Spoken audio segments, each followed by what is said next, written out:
Bem, pessoal, já estamos de volta com o nosso segundo tempo desta quinta-feira, dia 15 de maio de 2025. Faltam 32 dias para a estreia do Fluminense no Mundial de Clubes contra o Borussia Dortmund da Alemanha.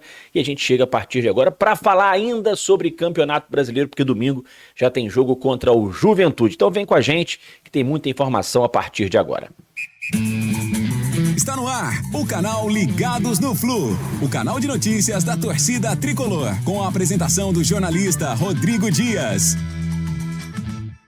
Um grande abraço a todos, obrigado pela presença, pela audiência mais uma vez aqui no canal Ligados no Flu. Aproveite para deixar o seu like nesse vídeo, se inscrever aqui no canal Ligados no Flu e também deixe a sua opinião, deixe o seu comentário sobre o momento do Fluminense. Ontem o Renato disse que para ele tá tudo bem, né? Então eu queria saber a sua opinião, se você tá gostando do Fluminense. Tá em quinto lugar no Brasileiro, tá classificado na Copa Sul-Americana pro mata-mata, agora precisa saber se vai ser primeiro colocado ou segundo colocado do seu grupo. E está também na disputa por uma vaga nas oitavas de final da Copa do Brasil, mas não tem apresentado um bom desempenho. E eu queria saber a sua opinião. Aproveita para me dizer o nome da cidade de onde você nos acompanha. Gente, domingo tem Fluminense e Juventude lá em Caxias do Sul. A CBF definiu o Wilton Pereira Sampaio como árbitro do jogo, tá, gente? O Wilton, ele já apitou até hoje 37 partidas do Fluminense, com 18 vitórias do Fluminense, 8 empates e 11 derrotas, aproveitamento de 55% para o Fluminense nos jogos apitados pelo Wilton.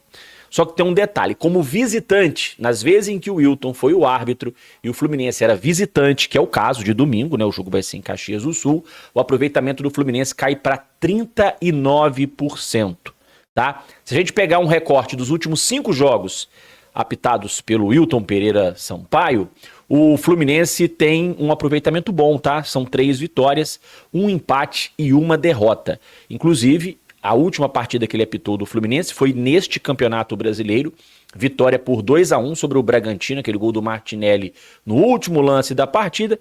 Se eu não estou enganado, foi um jogo sem polêmicas. Tomara que ele faça uma boa arbitragem domingo diante do Juventude, né? Apite da forma correta e imparcial para as duas equipes, é o que a gente sempre espera.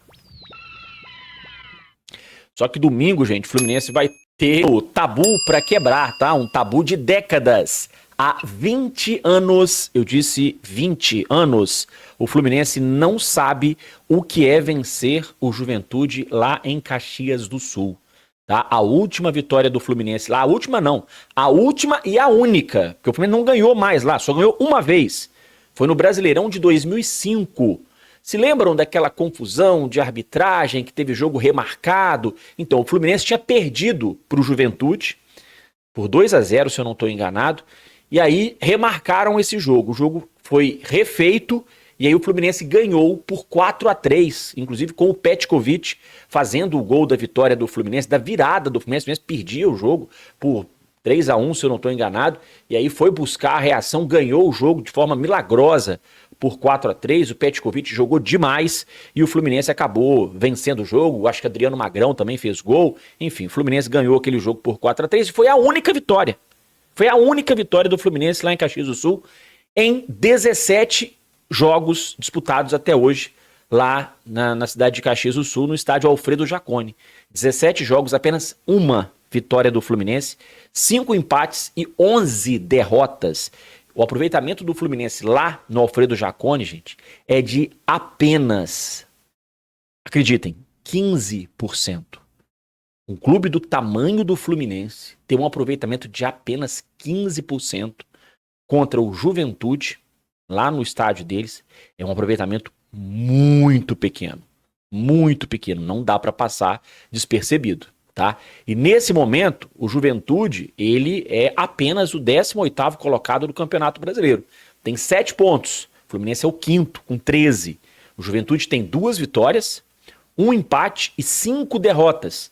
Tomou de 6 do Flamengo, tomou de 5 do Fortaleza, tomou de 3 do Internacional.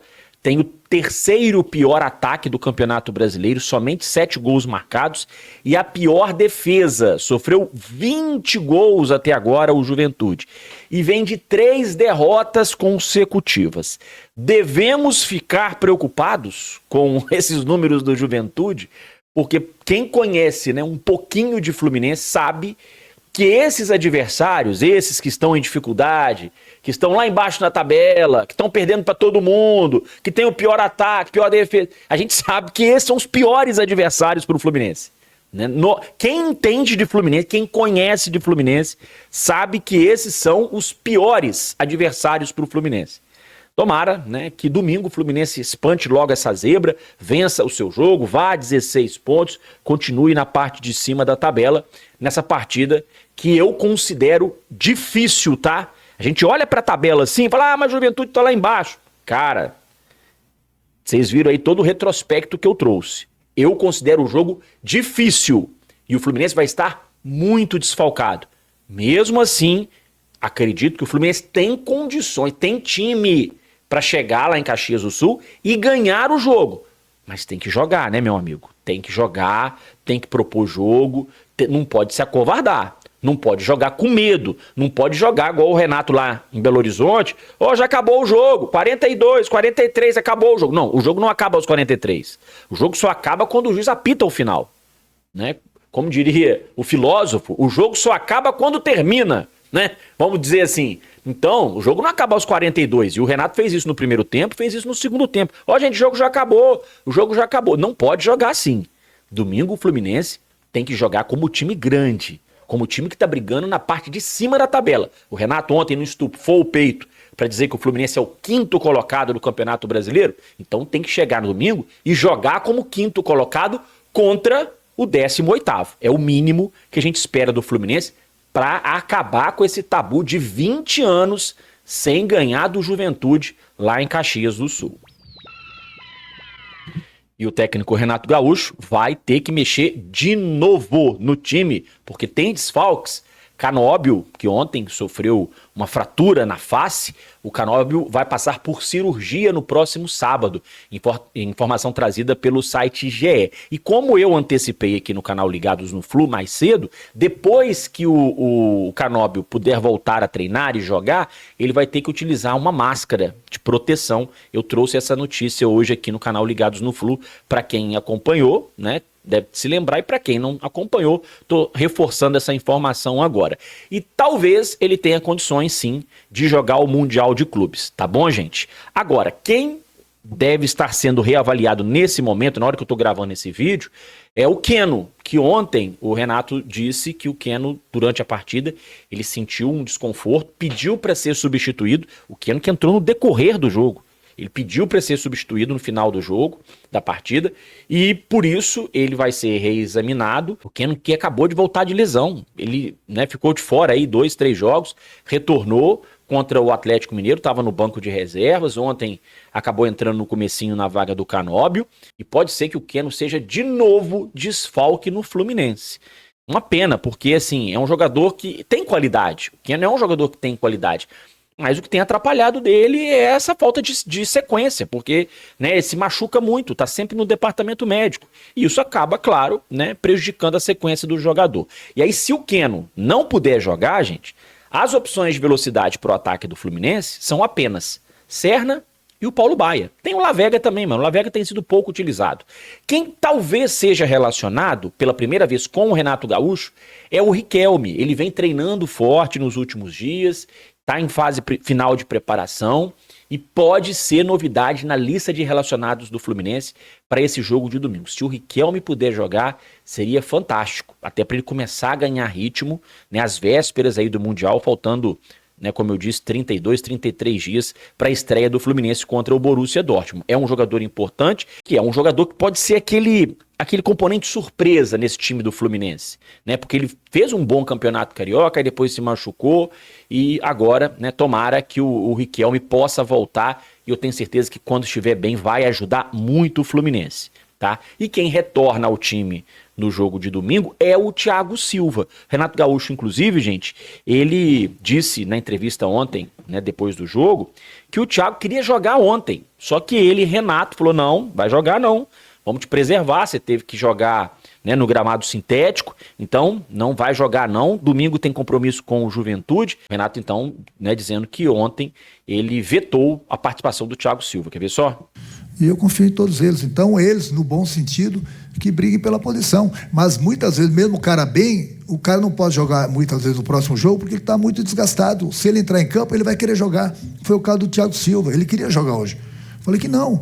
Ele veio depois de uma parada longa, está voltando agora, jogou muito bem lá contra o Atlético Mineiro, numa grama sintética. Eu falei, ô Thiago, você não é mais criança. Então, deixa eu jogar. Não, segura para você estar inteiro pro domingo. Se você querer entrar, daqui a pouco você vai ter outra lesão, principalmente aconteceu lá com o Bernal, principalmente voltando depois de um jogo corrido daquele, pegado como foi contra o Atlético Mineiro, na grama sintética. Então o Renato aproveitou, né, também para dar aquela cutucada aí na questão da grama sintética. E aí, gente, com a confirmação, né, do Thiago Silva entre os zagueiros, e se o Keno não puder jogar, provável escalação para o jogo de domingo, a gente pode ter Fábio, Samuel Xavier, Thiago Silva, Freitas e Fuentes, Martinelli, Nonato e Ganso, John Arias, Kevin Serna e o Everaldo no ataque. Bom, no mais é isso, galera. Muito obrigado pela presença, pela audiência. Grande abraço e até a próxima.